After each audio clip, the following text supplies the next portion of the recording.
Investment in securities market are subject to market risks. Read all the related documents carefully before investing. भाई बात एक दो दिन पुरानी है। अचानक से शाम के समय फोन बजा। कॉलर थे मेरे एक बड़े पुराने मित्र हैं जो कि सालों से यूएस में रहते हैं। उन्होंने शाम के समय फोन किया। एक बड़ी एमएनसी कंपनी में कार्यरत हैं, लाखों का वेतन मिलता है डॉलर्स में, लेकिन निवेश हमेशा रुपीस में भारत में करते आए हैं और भारत में जो उन्होंने इन्वेस्टमेंट किया उससे ज़बरदस्त रिटर्न भी उन्हें मिला है। स्वयं बता रहे थे कि पिछले साल में, पिछले फाइनेंशियल ईयर में उनका पैसा लगभग डबल हो गया है। लेकिन उनका ये कहना था कि अब बड़ा अनईजी फील कर रहा हूँ, असहज महसूस कर रहा हूँ। मुझे लगता है कि बाजार में ज़रूरत से ज़्यादा तेज़ी हो गई और अब कहीं चुनाव के बाद बाजार औंधे मुंह तो नहीं गिर जाएगा। मैंने उन्हें कहा कि ये इमोशनल बातें बंद कीजिए, तर्क संगत बात कीजिए, बिल्कुल तार्किक। तो एक एक पॉइंट लेकर के बात की हमने। काफ़ी देर तक हमारी ये बातचीत चली। बातचीत जब खत्म हुई तो उन्होंने कहा कि बड़ा मन खुल गया बात करके, सारे मन के शंकाएं दूर हो गईं। कितना ही अच्छा होता अगर आप इसी बातचीत पर एक वीडियो बना देते, क्योंकि जो सवाल मेरे हैं जाहिर सी बात है कि वो सवाल औरों के भी होंगे। तो लीजिए, इस शाम के डायलॉग, इस शाम की टेलीफोन की बातचीत पर ये वीडियो मैंने बनाया है। इससे इंपॉर्टेंट वीडियो शायद ही कोई आप दूसरा देखें, क्योंकि इस वीडियो में हम बात करेंगे कि बाजार की दशा क्या हो सकती है। जिस तरह मेरे मित्र चिंतित हो रहे हैं कि आपको भी चिंता करने की आवश्यकता है। जिस तरह उन्होंने अपने पोर्टफोलियो के एक बड़े हिस्से को एग्जिट कर दिया है, क्या यह फैसला सही है? इन तमाम सवालों के जवाब आज इस वीडियो में खोजेंगे। तो सारे काम छोड़ दीजिए और इस वीडियो को एंड तक देखिए।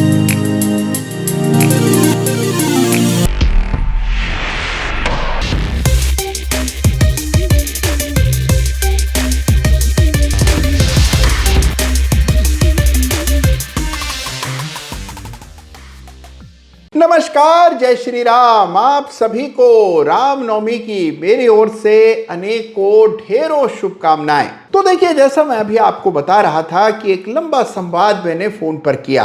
अब देखिए, उसमें कई सारे तर्क दिए जा रहे हैं कि क्यों बाजार में बड़ी गिरावट आनी चाहिए, और ये बातें बिल्कुल लॉजिकल हैं। तो आइए समझते हैं कि बाजार यहां से गिरना चाहिए, इस पक्ष में कौन कौन सी बड़ी दलीलें हैं, कौन से बड़े आर्ग्यूमेंट्स हैं कि मार्केट में बड़ा फॉल आना चाहिए।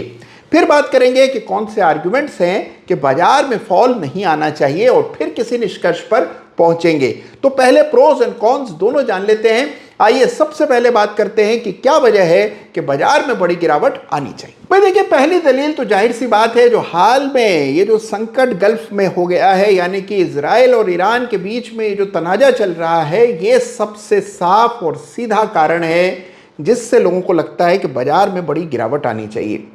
इसके अलावा लगता है कि निफ्टी इतनी बढ़ गई है, आफ्टर ऑल 22,000 के ऊपर निफ्टी कितने दिन टिक पाएगी, ये सवाल उन साहब ने मुझसे पूछा। तीसरा बड़ा कारण है कि डॉलर में हम तेजी देख रहे हैं। ये बात बिल्कुल सही है कि डॉलर में एक बड़ा ब्रेकआउट हुआ है, 83 के ऊपर डॉलर ट्रेड करने लगा है, और डॉलर की तेजी हमेशा बाजार के लिए बुरा समाचार होता है।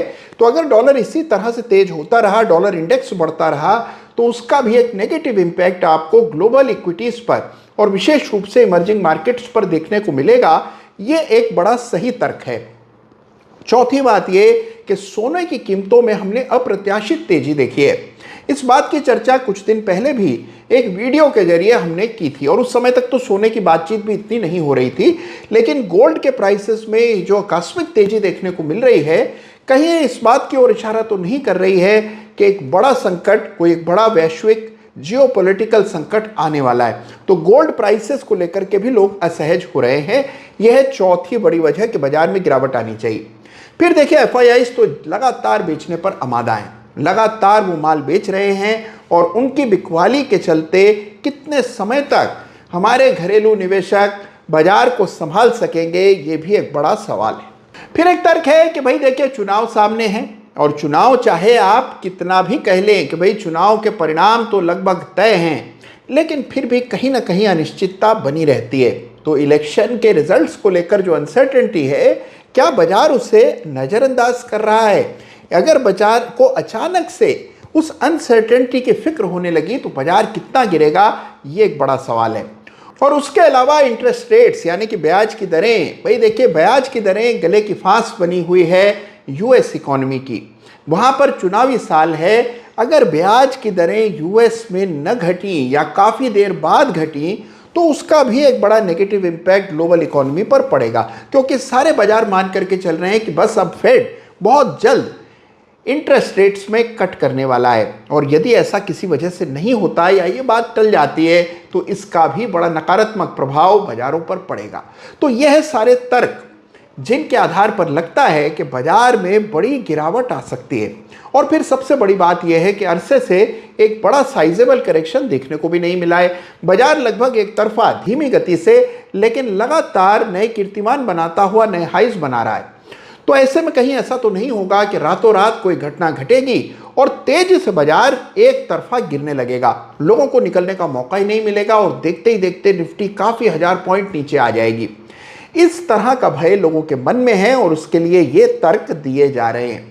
तो यह है कारण, यह है वो तर्क जिनके आधार पर कई सारे लोगों का मानना है कि बाजार में बड़ी गिरावट आएगी। अब इसके उलट आइए देखते हैं कि क्या तर्क है कि बाजार में जो तेजी हम पिछले काफी समय से देख रहे हैं ये यूं ही बरकरार रहेगी, इसके पक्ष में क्या बातें। अब देखिए तेजी के पक्ष में जो सबसे बड़ी दलील है वो है पॉलिटिकल सर्टेनिटी, यानी कि देखिए आमतौर पर बाजार तब गिरते हैं जब राजनीतिक अस्थिरता होती है। हमारे यहाँ चुनावी साल होने के बावजूद भी काफ़ी हद तक पॉलिटिकल आउटलुक को लेकर के एक स्थिरता है, सरकारी नीतियों की कंटिन्यूटी को लेकर के किसी के मन में कोई शंका नहीं है। तो ये एक बड़ी वजह है कि बाजार में तेजी कायम रह सकती है। दूसरी बड़ी वजह है डोमेस्टिक फंड फ्लोज। भाई देखिए हमारे यहाँ निवेशकों को अब निवेश करने की आदत सी हो गई है। लोगों की एसआईपी हर महीने कट जाती है, म्यूचुअल फंड से लोगों को प्रेम हो गया है और शेयर बाजार में लोग जमकर निवेश कर रहे हैं। हर महीने लाखों की संख्या में नए डीमैट खाते जुड़ रहे हैं। तो ये जो फंड फ्लोज हैं इनमें कोई कमी आते दिख नहीं रही है। अगर मान लीजिए हल्की फुल्की वॉलेटिलिटी भी किसी वजह से झेलनी पड़ गई, बावजूद उसके लोगों का शेयर बाजार से मोहभंग होने से रहा। और सच पूछिए तो निवेश के विकल्प भी बहुत अधिक नहीं रह गए। तो इसीलिए लोग बढ़ चढ़ करके आने वाले समय में शेयर बाजार में निवेश करेंगे। लोगों को यह बात भी समझ आ गई है कि जितना जल्दी हो सके निवेश की अपनी यात्रा की शुरुआत करनी चाहिए।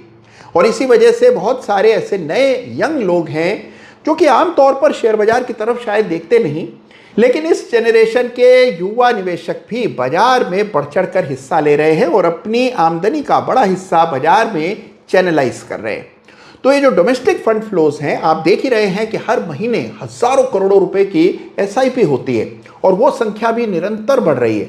यानी लोग लगातार बाजार में ज़्यादा से ज़्यादा पैसा कंट्रीब्यूट कर रहे हैं। अब देखिए शेयर्स उतने ही रहते हैं, बड़ी कंपनियां उतनी ही हैं और जब नया पैसा हर महीने बाजार में आएगा उतने ही शेयर्स होंगे, तो जाहिर सी बात है कि शेयर के भाव बढ़ने चाहिए।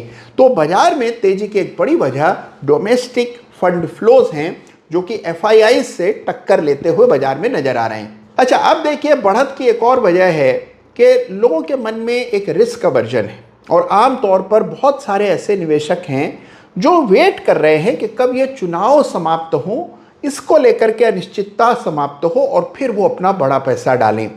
यानी बहुत सा पैसा ऐसा है जो चुनाव के मद्देनजर वेट कर रहा है। जैसे ही चुनाव पूरे हो जाएंगे वो भारत में निवेश के बारे में गंभीरता से सोचने लगेंगे, पैसा डालेंगे।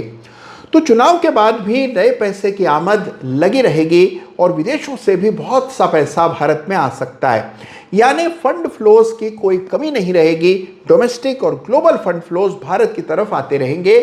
इस कारण भी जो वर्तमान तेजी है ये और तेजी और गति पकड़ सकती है, इसकी संभावना दिखती है। अब देखिए एक और वजह है और वो है इंडिया की स्टोरी। देखिए भारत में लोगों का यकीन बढ़ता जा रहा है। यानी देखिए Bharat as an investment destination, Indian markets as an investment destination, इसको लेकर के लोगों का रुख बदला है। बड़े पैमाने पर विदेशी निवेशक भारत में आए हैं पिछले सालों में और भविष्य में भी आएंगे, इसकी संभावनाएं बढ़ रही हैं और ये अपने आप में एक बहुत बड़ा ट्रिगर है। भारत में ही कंपनियां ऐसी हैं जो इस प्रकार की ग्रोथ रेट आपको दिखा रही हैं।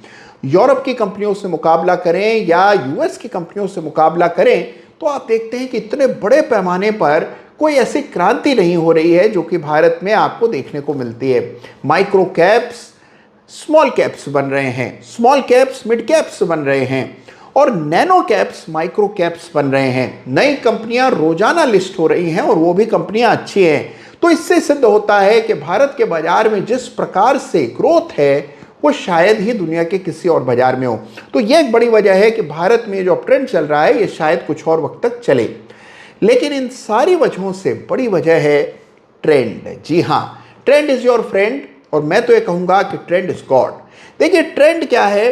ट्रेंड है कि एक टेक्निकल कारण है कि बाजार में तेजी आने वाले समय में कायम रह सकती है और इसी के लिए चार्ट्स को हम सबसे अधिक तरजीह देते हैं, सर्वोपरि मानते हैं। तो आइए ट्रेंड देखते हैं निफ्टी का और देखते हैं कि पिछले कुछ सालों में किस प्रकार का ट्रेंड हमने निफ्टी में इवॉल्व होते हुए देखा। तो आइए अटकलें लगाने के बजाय चार्ट का रुख करते हैं और चार्ट कभी गलत नहीं कहता है। चार्ट हमेशा आपको सत्य कहता है। साक्ष्यों के आधार पर चार्ट का निर्माण होता है और चार्ट में बदलाव तब आता है जब कोई पैसा डालता है इन चार्ट्स में, यानी कि कोई बड़ी खरीद करता है या बिकवाली करता है, तभी आप चार्ट में कोई तब्दीली आते हुए देखते हैं। तो ये आपके सामने फिलहाल निफ्टी का चार्ट है। अब अगर इस चार्ट को आप गौर से देखें तो जो हम ये चारों ओर ये जो आप शोरगुल देख रहे हैं कि बाजार गिरने वाला है, बहुत बढ़ गया है और चार्ट पर संकेत हैं कि बहुत गिरावट आएगी, फिलहाल इस चार्ट को अगर आप देखें तो इसमें एक भी बॉटम लोअर नहीं बना है। जैसे मिसाल के तौर पर ये बॉटम अक्टूबर का, ये बॉटम जनवरी का और फिर अब ये बॉटम मार्च का, तमाम बॉटम्स हायर बन रहे हैं। तो ट्रेंड अभी भी इंटैक्ट है। पहला आपको संकेत मिलेगा जब 22,000 के नीचे निफ्टी फिसलेगा और ये पहला संकेत होगा कि बाजार में गिरावट आ सकती है। 22,000 का लेवल टूटा तो भी कोई बहुत बड़ा उससे पहाड़ नहीं टूट पड़ेगा, ये लेवल भी नॉर्मल ट्रेडिंग के दौरान टूट सकता है। लेकिन जिस लेवल को अहमियत देनी है वो लेवल है 21,350 का। याद रखिए कि जो चार्ट हम देख रहे हैं ये वीकली चार्ट है और ये चार्ट लाइन चार्ट की शक्ल में हम देख रहे हैं। तो क्लोजिंग बेसिस का चार्ट देखना है और जब क्लोजिंग बेसिस पर 21,350 के नीचे क्लोज आता हुआ आपको नजर आए तब ये मानिएगा कि ये जो इंटरमीडिएट अप ट्रेंड चल रहा था पिछले साल मार्च से, जिसमें निफ्टी ने बड़ी जबरदस्त तेजी दिखाई लगभग 5,000 अंकों की, वो ट्रेंड फिलहाल के लिए उस पर रोक लग गई है, उस पर एक विराम लग गया है, ये आपको पता लगेगा। लेकिन जब तक ये लाइन टूटती नहीं है तब तक जरूर मुमकिन है कि निफ्टी अपनी नॉर्मल वॉलिटिलिटी में, और चुनाव से पहले तो स्वाभाविक सी बात है कि वॉलिटिलिटी थोड़ी बढ़ जाती है, तो उसके चलते आपको यहां उछल कूद होते हुए नजर आएगी। लेकिन जब तक लेवल्स टूटे ना, हायर बॉटम्स की श्रृंखला जब तक न समाप्त हो, तब तक नाहक परेशान होने की कोई वजह नहीं है। तो देखिए, जो भी निर्णय आप करें, जितना आप जानते हैं, जितना मैं जानता हूं या वो सज्जन जानते हैं जिन्होंने यूएस से फोन किया, उन सबसे ज्यादा जानता है बाजार, और इसीलिए हमेशा बाजार को सर्वोपरि मानना चाहिए। और बाजार क्या कर रहा है, बाजार का पदचाप आपको इस चार्ट पर दिखता है जो निफ्टी का वीकली चार्ट है। तो अभी फिलहाल अगर आप देखें तो कमोवेश स्थिति काबू में है, बढ़ गया है बाजार, इसमें कोई दो राय नहीं है, लेकिन बढ़ गया है इसका अर्थ ये नहीं है कि और नहीं बढ़ सकता है। तो अभी भी हायर बॉटम बन रहे हैं, अभी भी लेवल्स इंटैक्ट है, लगातार लिक्विडिटी चल रही है। तो फिलहाल के लिए लेवल्स को तरजीह दीजिए, प्राथमिकता दीजिए, वरीयता दीजिए, बजाय इसके कि अपने मनोभाव को या सुनी सुनाई बातों या अफवाहों को हम ज़्यादा वेटेज दें। तो यह है फिलहाल निफ्टी का सूरत हाल, और इस चार्ट को देख लेने के बाद मुझे यकीन है कि आपको कुछ राहत मिली होगी और आपको यह भी समझ आया होगा कि बेवजह की चिंता करने से अच्छा यह है कि हर चार्ट पर ऐसी लकीरें डाल दीजिए। तो देखा आपने कि निफ्टी के लिए यह है अहम लेवल, और इस प्रकार से जब आप चार्ट्स का बहुत ही लॉजिकली, बहुत ऑब्जेक्टिवली, बिल्कुल वस्तुनिष्ठ होकर के जब आप चार्ट्स का आकलन करते हैं, अपनी भावनाओं को बीच में नहीं लाते हैं, किसी के कहे से डरते नहीं हैं और सारे निर्णय बिल्कुल तटस्थ होकर के, न्यूट्रल होकर के, एविडेंस के आधार पर करते हैं, तो चीज़ें कितनी आसान, सुगम हो जाती हैं। और यही अभी हमने इस एनालिसिस में देखा। तो नाहक चिंता मत कीजिए, हमेशा बढ़ने की भी 5 दलीलें होती हैं और गिरने के भी 5 वजह होती हैं। मेरे इतने सालों के अनुभव में कभी भी जीवन में ऐसा बाजार मैंने नहीं देखा जहां बिल्कुल क्लैरिटी हो, 100% क्लैरिटी हो कि बस अब बढ़ता ही जाएगा या बस अब घटता ही जाएगा। हमेशा बढ़ने की भी 4 वजह और घटने की भी 4 लॉजिकल वजह नजर आती हैं।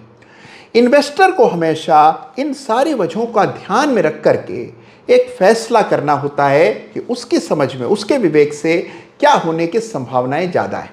और मैंने ये फैसला हमेशा चार्ट्स के आधार पर किया है। तो देखिए, अगर आप भी चार्ट्स देखेंगे, कहे सुने में नहीं आएंगे, अफवाहों पर ध्यान नहीं देंगे, तार्किक बात करेंगे, लॉजिकल डिसीजंस लेंगे और इस बात को मानेंगे कि देखिए कई सारी चीज़ें ऐसी हैं जो ना आपको पता है ना मुझे, और शायद किसी को भी नहीं पता है, लेकिन चार्ट्स पर जब वो घटना घटेगी तो हम उसको पहचान पाएंगे और सही निर्णय कर पाएंगे। तो बजाय इसके कि भविष्य के बारे में अटकलें लगाएं, क्यों ना हम लॉजिकल डिसीजन लें चार्ट्स के बेसिस पर।